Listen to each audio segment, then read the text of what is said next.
diarios, no justamente para aplaudirnos, sino más bien para denostarnos y criticarnos, diciendo ilegales y una cantidad de cosas.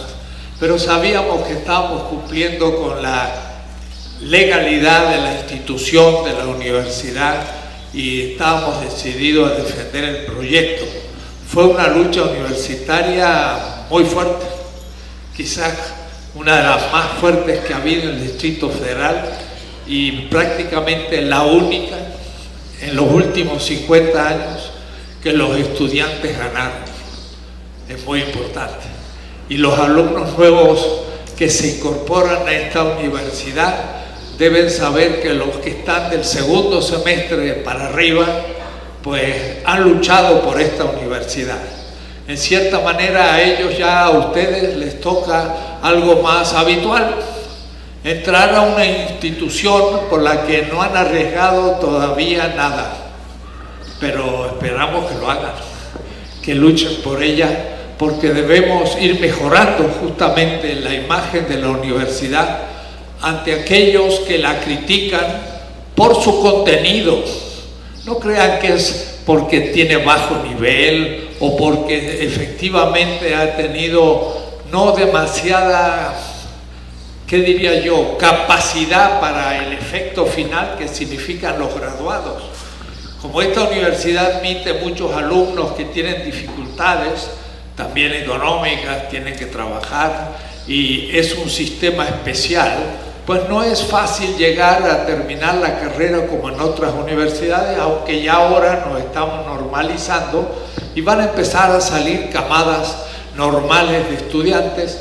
Espero que ustedes terminen sus licenciaturas en 4 años, pero no ha sido una lucha fácil, porque quiero explicarles 2 o 3 elementos de que en estos días ustedes van a debatir en las exposiciones que se hagan sobre el proyecto pedagógico, y yo le quiero agregar crítico de la Universidad Autónoma de la Ciudad de México. No es como las otras.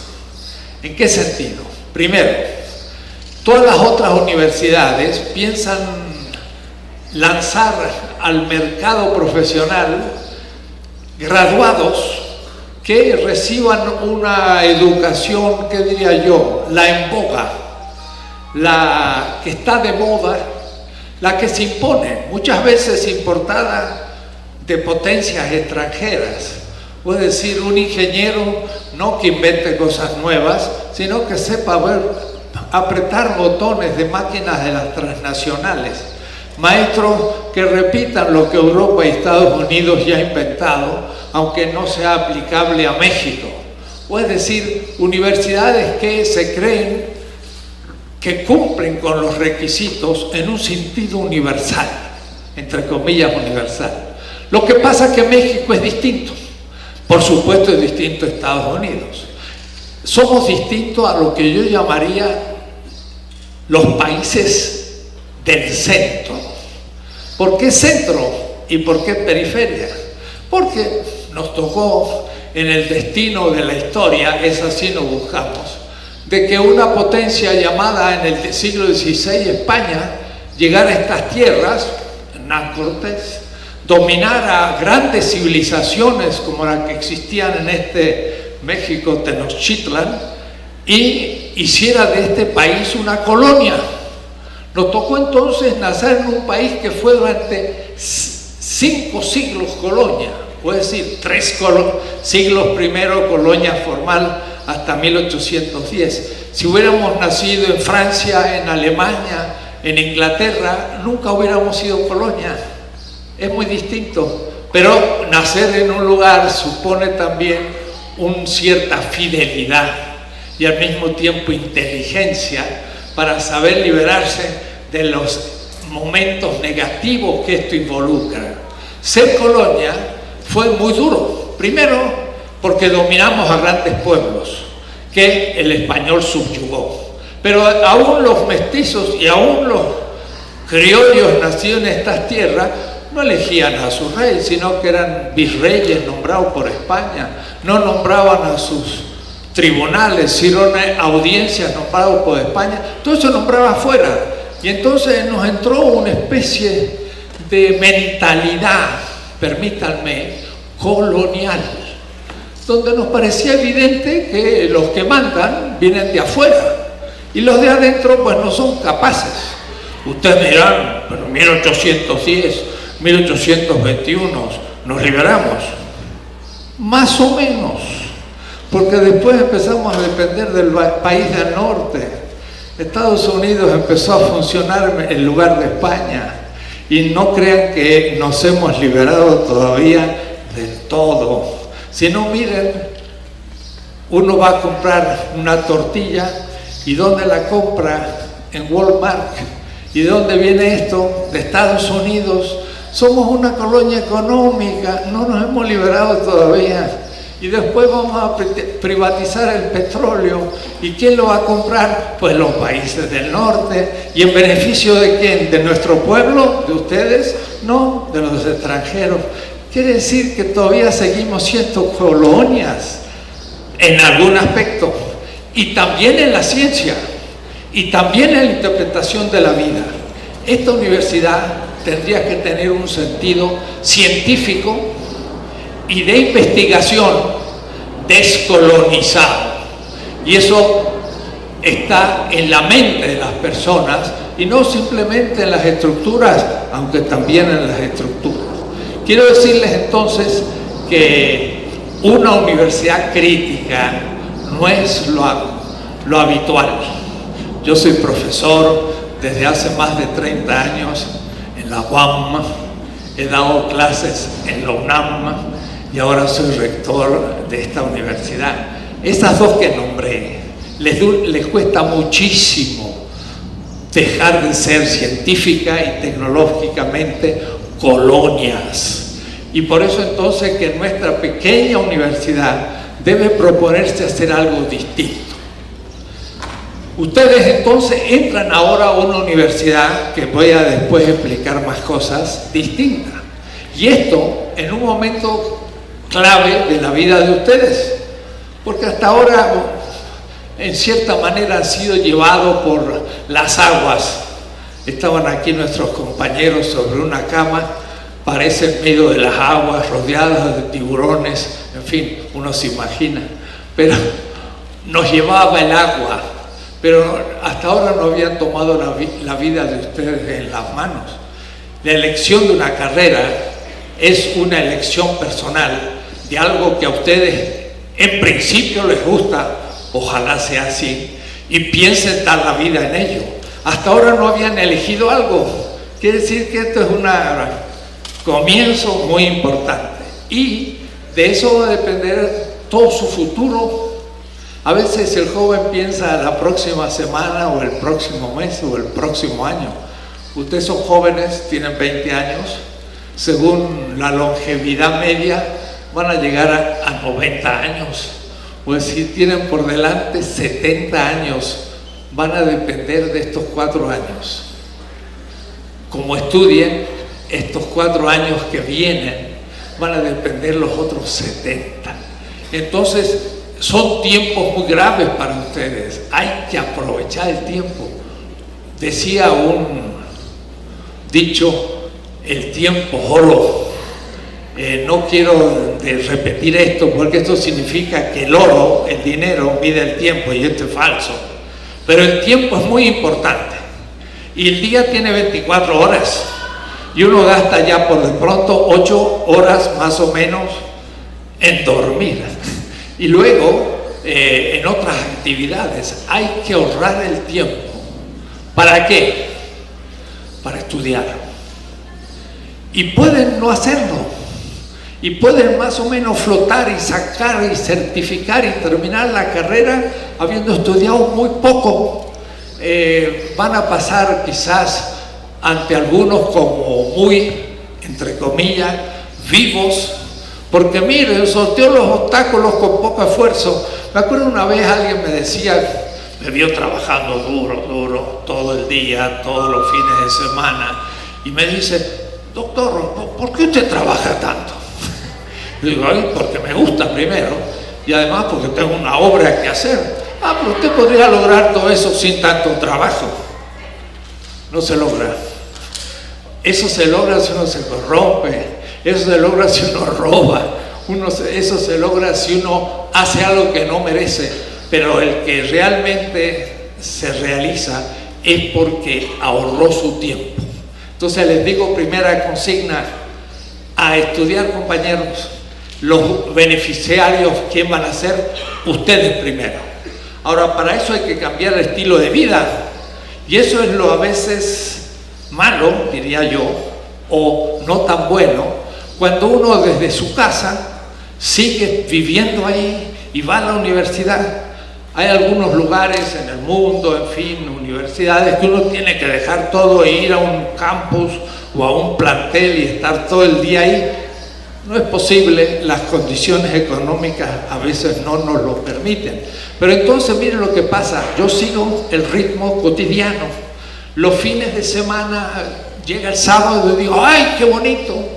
Descanso el sábado, entonces me voy ahí con los amigos, fiestas y cosas. El domingo a la noche estoy cansadísimo, el lunes pues también, porque en pie el fin de semana vaya a saber en qué.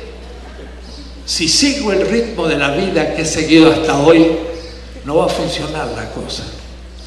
Tengo que empezar a ahorrar tiempo para estudiar. El fin de semana es fundamental. El sábado pueden estudiar 10 horas. Alguno dirá, ¿está loco usted? Sí.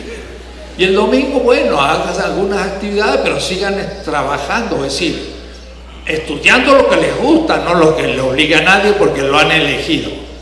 Es necesario que uno se exija y hay que cambiar de vida. Algunos dirán, no, pero en mi casa hay mucho ruido, tengo 5 hermanos, el perro ladra, ponen la televisión, ¿qué hago? Voy a repetir lo que he dicho en otros lados. Mire, cuando yo tenía 18 años, también en mi casa había ruido. Entonces tomaba una bicicleta con la cual usé desde el primer semestre hasta el último. Eran otras épocas, uno podía andar por las calles y otras ciudades más pequeñas. Y me iba a una biblioteca pública, donde había chicos ahí leyendo. Y me pasaba 5 horas estudiando. Claro, no trabajaba. Algunos trabajan. Tenemos que lograr becas para que no trabajen. Pero muchos no trabajan en otros trabajos, entonces ahora se tienen que dedicar a esto. Y entonces yo en silencio, en una biblioteca pública, sin que nadie me molestara, me ponía a estudiar duro. ¿Por qué? Porque si yo estudio 365 días, 5 horas por hora, 5 días por día, son como 1600 horas al fin del año. Es mucho tiempo. Mi cabeza, mi cerebro va recibiendo como tarjetitas, input, y esas no entran así por osmosis, que me pongo, como decía una aquí, que abrió el libro y lo empezó a lamer. Yo por más que lame el libro, pues no me lo trago, no entra por osmosis, entra por concentración. Concentración, hay gente que no sabe concentrar, está pensando en la luna, y entonces no estudia nada, se pasa 5 horas y perdió el tiempo. Cambio de sistema de vida, concentrarse. Ustedes dirán, rector, pero esto es muy exigente. No, yo estoy pensando en ustedes. El éxito lo van a tener ustedes y el no estudio lo van a tener ustedes también como no éxito, problemas posteriores. Pero esto es lo sabido. Sin embargo, esto no es la esencia de esta universidad. La esencia de esta universidad es otro proyecto profesional. Por lo general estas universidades, y más si son privadas, dicen, estudie una carrera, logre ser un profesional, ábrase camino en la vida y sea usted un éxito en la competencia con otros profesionales a los que si pueden písale las cabezas para triunfar. La competencia. Y entonces, el rey. Yo soy el rey. No es la finalidad de esta universidad. No nos proponemos un perfil profesional egoísta que piense triunfar solitariamente contra los demás. Debe ser un proyecto coherente con el origen que tenemos. Estamos en barrios más populares, más marginales. Muchos vienen de esta región. Quiere decir que son la delegación, por ejemplo, Iztapalapa, es la más poblada del Distrito Federal, pero la que tiene más índice de pobreza y también de criminalidad y de venta de drogas, por ejemplo. Cuando yo empiezo mis clases, digo Iztapalapa o estas regiones, pues vamos a hacer una clase sabiendo siempre que estamos aquí.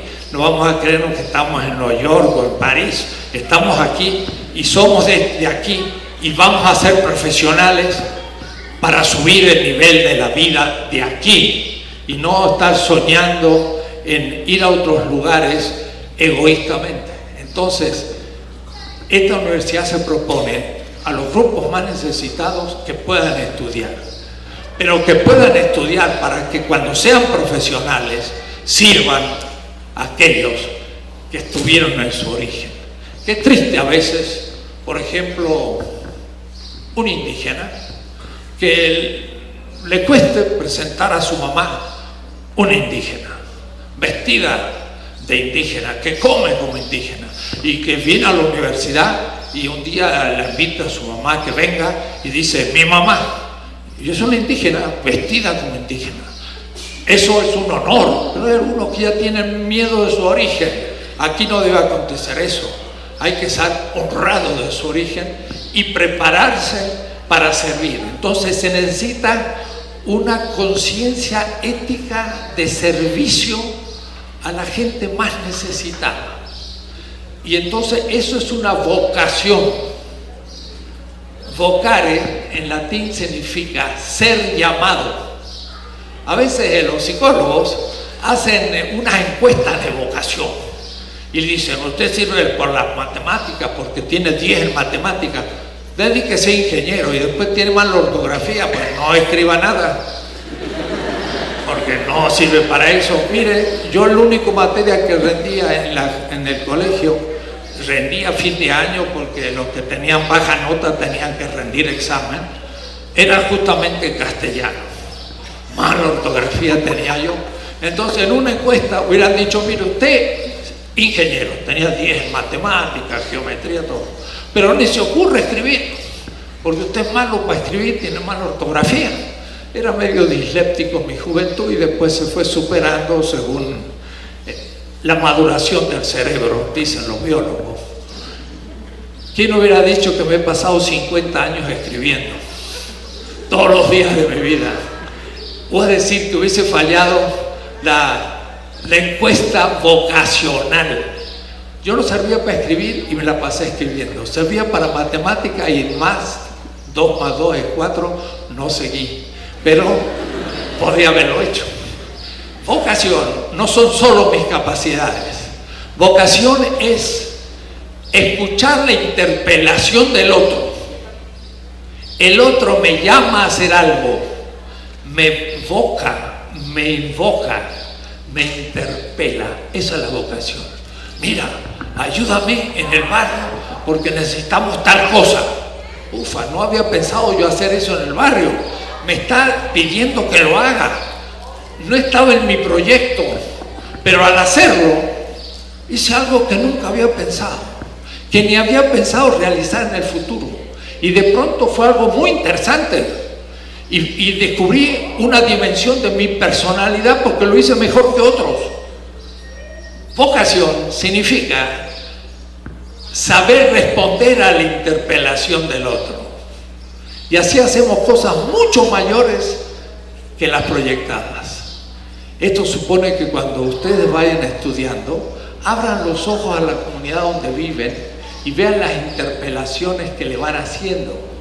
Por ejemplo, si están trabajando en ingeniería, pues ver que a una persona le falta un instrumento X y ustedes entonces le ayudan a mejorarlo, dicen: ¡acha! Tengo capacidad inventiva y puede seguir haciéndolo. Y entonces responde una interpelación y empieza a hacer mejores cosas. Eso es la vocación.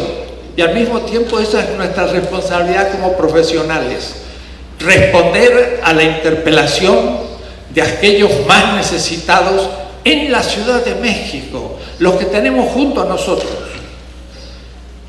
Eso se propone en la universidad, pero hay que hacerlo a su vez de manera crítica. La universidad pasó los primeros años proponiendo un proyecto pedagógico muy interesante, donde los maestros y discípulos, como ustedes habrán visto, tienen una relación mucho más simpática, mucho más cerca, menos burocrática. Por eso hay tutorías, hay asesoramientos, hay una cantidad de instrumentos pedagógicos. Y se hizo un camino. Después vino una segunda etapa, tuvimos un rectorado difícil, que es el que terminó en una gran crisis. Sin embargo, la rectora proponía investigar, lo cual es importante y seguiremos en ese camino. El profesor no puede enseñar si no investiga. Investigar es descubrir cosas nuevas y enseña lo nuevo que va investigando. Yo toda mi vida he hecho un seminario para investigar y un curso para enseñar lo que investigué. Y eso que investigué en un seminario lo publiqué como un libro. Y me han salido como 60 libros. Siempre he estado escribiendo. Pero era investigación. Y entonces uno enseña de otra manera, porque el profesor está investigando y entusiasma a los alumnos por aquello que está haciendo. Hay que investigar, segunda etapa. Pero nos fallaba un tercer aspecto, o mejor, tenemos ahora que insistir en eso. Tiene que ser una pedagogía apropiada para nuestro origen, tiene que ser una investigación por parte de los profesores, pero tiene que ser crítico. ¿Qué significa crítico? Significa que en todas las ciencias lo que haga, debo hacerlo en vista. Miren, voy a decir una cosa medio difícil así. Con respecto a lo negativo de la sociedad. Negativo, cuidado, es un concepto dialéctico. Negativo opuesto a positivo, como es evidente. ¿Qué es lo positivo? Lo positivo es lo que se da. Estamos en Iztapalapa o en esta región, hay una estructura social, hay cosas que sabemos cómo funcionan, la lengua, las costumbres, las relaciones, hay pobres, hay ricos, y hay algunas personas que eso que se da lo acepta. Eso es el pensamiento habitual. La ciencia muchas veces toma lo dado como lo único a investigar, pero lo negativo es lo que está detrás, es lo que nadie ve. Y para decirlo con una palabra, son los que sufren esa sociedad y por eso nadie los ve, porque son los pobres, son aquellos reprimidos, son aquellos que tienen malas casas, que comen mal, que tienen que dejar a sus hijos para ir a trabajar y ganar 2 salarios mínimos. O es decir, lo negativo de la sociedad son aquellos que sufren las injusticias de la sociedad. ¿Qué significa ciencia crítica? La que muestra las causas de esa negatividad social para que uno tome conciencia y después sepa juzgar su vida profesional con ciencia y tecnología en favor de esos menos favorecidos. Y esos son los que crean cosas nuevas. Los grandes inventores han creado cosas para esa negativa. Un ejemplo, un pintor, Goya, un pintor español, podría ser Rivera igual, pero pues, era pintor en la corte, pintaba al rey, a la reina y a los niños del rey, y hacía unas pinturas hermosas, pero todas ahí paraditos en la foto. Eso es lo positivo. Pero vino la revolución contra la ocupación francesa, del cual también derivó después la emancipación nuestra, ya en 1810. Y entonces Goya, que era un pintor de la corte, tuvo que volver a su pueblo y con su madre. Y entonces el pintor que pintaba el rey y la reina y los niños todos paraditos ahí tiesos, vio a la gente cómo luchaba, los fusilamientos, vio como el ejército del rey mató a los campesinos, hizo un cuadro impresionante y luego hizo un cuadro de un monstruo que se levantaba, que era el rey, Y entonces de pronto el pintor tieso, educadito y formal en la corte se transformó en un genio, expresó el dolor de su pueblo y se hizo un pintor magnífico. Nunca lo hubiera sido si no hubiera vuelto a su pueblo sufriente y hubiera vivido como un pequeño burgués en el palacio, buen profesional, habiendo triunfado porque era el pintor del rey. ¿Se entiende? ¿Qué es lo crítico? Lo crítico es jugarse por esa mayoría. Yo les digo, la UACM se propone ese proyecto. Claro, algunos dirán, pues no me conviene, me gustaría algo más fácil, pero les aseguro que van a ser mucho más felices si se juegan por ideales más grandes que simplemente el egoísta terminar una carrera. Además, ¿de dónde saco yo el entusiasmo de aprender? Si no es por el entusiasmo de servir. Es decir, esto que estoy estudiando va a servir a la gente, le va a ayudar a salir de la situación. Porque para estudiar hay que querer y amar lo que se estudia y hacerlo con entusiasmo. Si yo lo hago por rutina, porque tengo que hacerlo y aburridamente, no me entra. El cerebro no capta. El sistema sanguíneo no nutre las células cerebrales y yo puedo estar 10 horas estudiando y al fin no aprendí nada. Pero si lo hago con atención y entusiasmo en función de otros, entonces no se imaginan, uno adquiere disciplina no por orden, sino por amor. En la ciencia hay que amar lo que uno estudia porque hay que amar a aquel que se va a beneficiar de mi servicio. Entonces acuérdense, y termino, la universidad autónoma, esta universidad es autónoma y ustedes dirán, todas son. No, es la única. La UNAM, la UAM, el IPN son grandes universidades, pero no son como nosotros, porque el consejo universitario de esta universidad elige al rector, me eligió a mí y me puede destituir. En las otras, ¿cómo? Lo elige una junta de gobierno. De tal manera que los profesores y alumnitos muy pocos, 10%, 20%, proponen candidatos a una junta misteriosa que nombra el rector. Y luego el rector nombra los directores de las facultades y todo viene con un paraguas de arriba para abajo.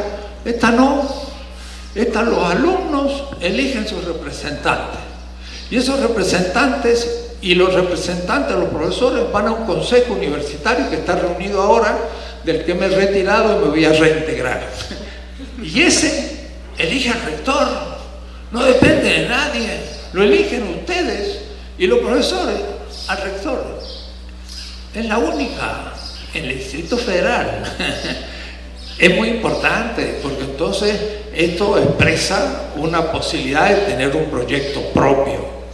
Sean, ¿qué diría yo?, dignos de esta universidad. Pero a su vez, esta universidad es muy criticada, es un mal ejemplo. Piensa en los más necesitados primero y no en las élites de Polanco y Santa Fe. Eso es un mal ejemplo. Entre comillas, entienden, ¿no? Es una ironía. Y también es mal ejemplo de que los alumnos y profesores puedan elegir el rector, ya no es tan manipulable. Entonces, por eso nos critican. Pero por eso nosotros tenemos que ser mucho mejores para mejorar la imagen de la universidad. ¿Y quiénes lo hacen? Primero los estudiantes. ¿Cómo? Estudiando. Y a su vez los profesores también. Y como entre ustedes hay pocos profesores, no tengo aquí que hablar de la misma manera, pero mis colegas, ellos también deben llegar puntual, deben estar presentes en las clases, deben prepararlas muy bien y tienen muchas obligaciones que a veces no cumplimos del todo. Entonces ustedes lo van a evaluar. Por lo menos yo como rector quiero imponer una novedad que va a ser que los alumnos al fin del curso responderán una encuesta y evaluarán a sus maestros. Y va a decir, maestro, excelente, preparó su clase muy bien, llegó puntual y demás, y lo vamos a poner como un maestro excelente.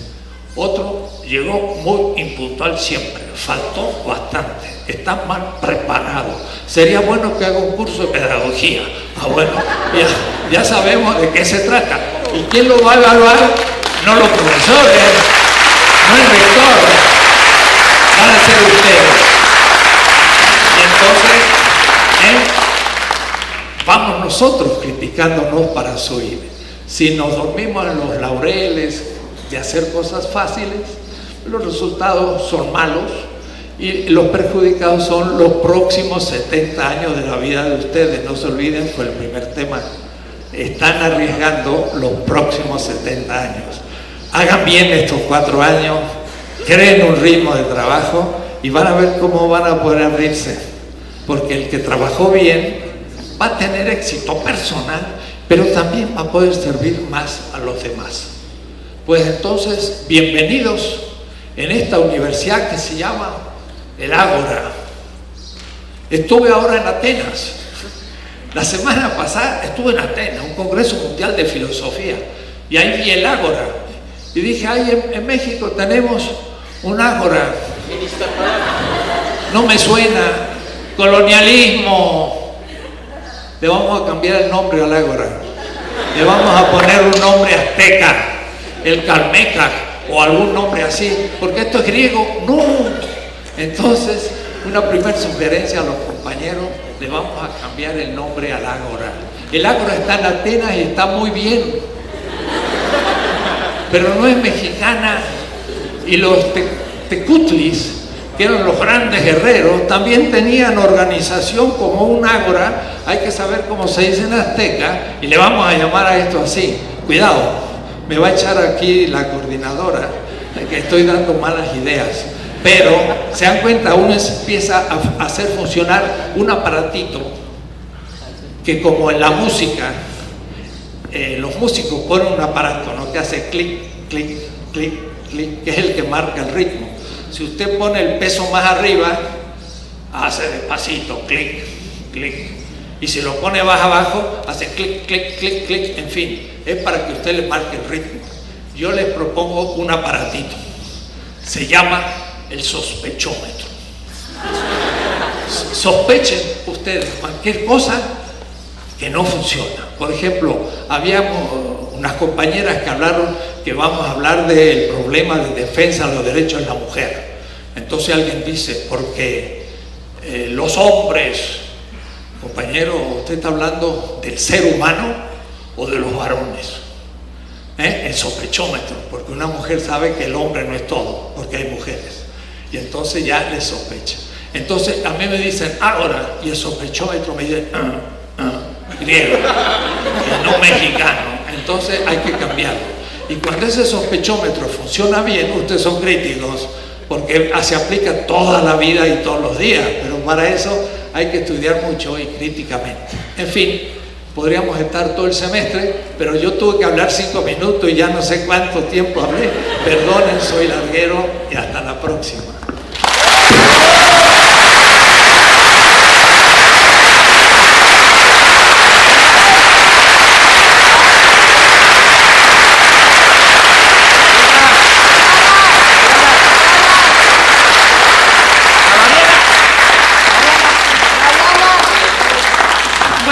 Agradecemos su presencia, agradecemos la presencia también del doctor Dussel el día de hoy con nosotros y efectivamente hagámonos dignos de esta universidad.